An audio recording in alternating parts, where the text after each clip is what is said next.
শ্রীমদ্ ভাগবত গীতা চতুর্থ অধ্যায়। এই অধ্যায় হল জ্ঞানযোগ অধ্যায়। এই অধ্যায়ে ভগবান শ্রীকৃষ্ণ বলেছেন, সংসার হতে সুখ আহরণের আকাঙ্ক্ষাই হল সর্ব অনর্থের মূল। কর্মযোগ দ্বারা শরীর ও সংসার হতে সর্বতোভাবে সম্পর্ক ছিন্ন হলে অহংভাব ও কর্তাভাবও চলে যায়।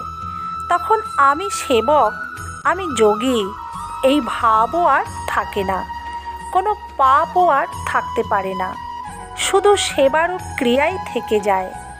ওই সেবা কর্ম অকর্মে পরিণত হয় এবং এক মহাপবিত্র ভাবকে উৎপন্ন করে। এই অবস্থাকে বলে যোগ ও সংসিদ্ধি। এই চরম অবস্থাতে উন্নীত কর্মযোগীকেই বলা হয় যোগরূঢ়। সংশয়চিত্ত ব্যক্তি জাগতিক ও পারমার্থিক সমস্ত বিষয়েতেই সন্দিগ্ধ থাকেন।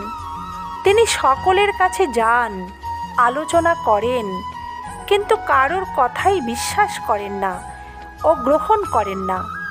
তার প্রথম কারণ হল তিনি নিজেকেই বিশ্বাস করেন না। তার নিজের মধ্যে প্রচুর অহং থাকে। সেই অহং অজ্ঞানে আবদ্ধ। তার শাস্ত্রের প্রতি বা পণ্ডিতদের প্রতি প্রকৃত কোনো শ্রদ্ধা থাকে না। সেজন্য কোনো বিষয়েতেই তিনি সঠিক সিদ্ধান্ত গ্রহণ করতে পারেন না। ভগবান বলেছেন, নিজের প্রতি বিশ্বাস জন্মিলে তবেই শাস্ত্র ও জ্ঞানীজনেতে বিশ্বাস জন্মায়। অজ্ঞানী, সংশয়ী ও সংশয় আত্মা, এই তিনের মধ্যে সংশয়াত্মা ব্যক্তিকেই ভগবান নিকৃষ্ট বলেছেন।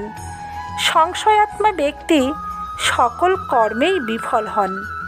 ইহলোক, পরলোক, বৈষয়িক জগৎ সর্বত্রই অসফলতা তাকে ঘিরে রাখে। এই অসফলতার মূল হল অশ্রদ্ধা।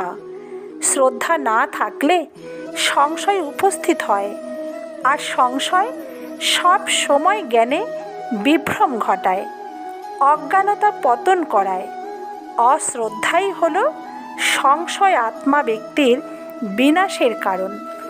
বন্ধুরা, গীতা পাঠ ও গীতা পাঠ শোনার অনেক উপকারিতা আছে, যা জীবনের প্রত্যেক মুহূর্তের খারাপ সময়গুলি দূর করে এবং কোনো না কোনোভাবে সকল সমস্যার সমাধান করে এই গীতা। তাই রোজ সংসারের সকল কাজের মধ্যেও একটু সময় করে নিয়মিত ভাগবত গীতা পাঠ শুনুন। ধন্যবাদ বন্ধুরা।